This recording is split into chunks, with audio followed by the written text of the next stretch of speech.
Here's a beginner's guide on how you can add video effects on the video you're editing with YouCut Video Editor app. It is 2025, and of course, make sure you have this colored icon. That means you have the latest update, and let's get started. To add a video effect, let's say you already have your video editing here, and you want to go ahead and add a effect. So you want to go to this part here where it says effect. And when you tap on it, you're going to see the different categories, and you have each of these here. You can tap on them to navigate through them quickly and find the one that's right for your video. So whatever one you decide to go with, you will see them here. And those that says Pro means you, well, got to pay for it. So not all of them is for free. So let's just say I want to go with this one here, this animated one here. Once I have it loaded up and ready to use, I'm going to hold it down and it's going to apply to the video I'm editing. Notice it's applying here, okay? And maybe I want to add something else to the other part of the video. Maybe something like this here. That's going to come up like this here. And we got some more here. We got like these here. Maybe I want to add some lightning effect like this here, okay?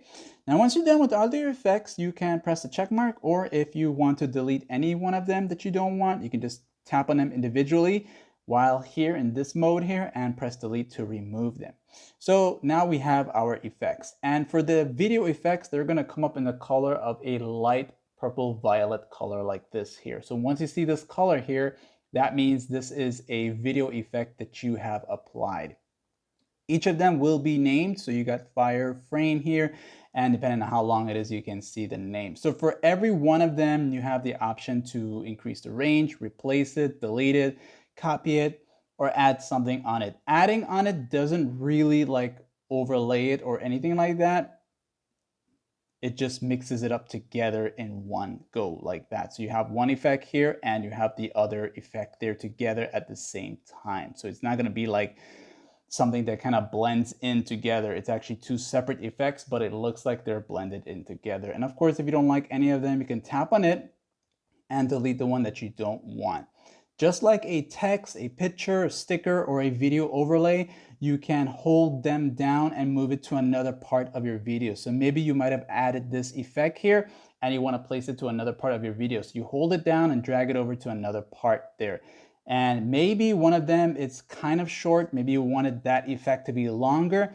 As you tap on it, and once you see these little tabs here, the arrows pointing left and right, you can pull on them to increase the duration of them, okay? And as you release it, you'll notice the time has changed for the duration of that specific effect. And of course, as always, once you're done, you should have your effects playing like this here for every part that you inserted a video effect. And that's basically it. Once you save it, you'll have your video saved with those effects there. And that's that. If this guide helped you out in any way, like and sub.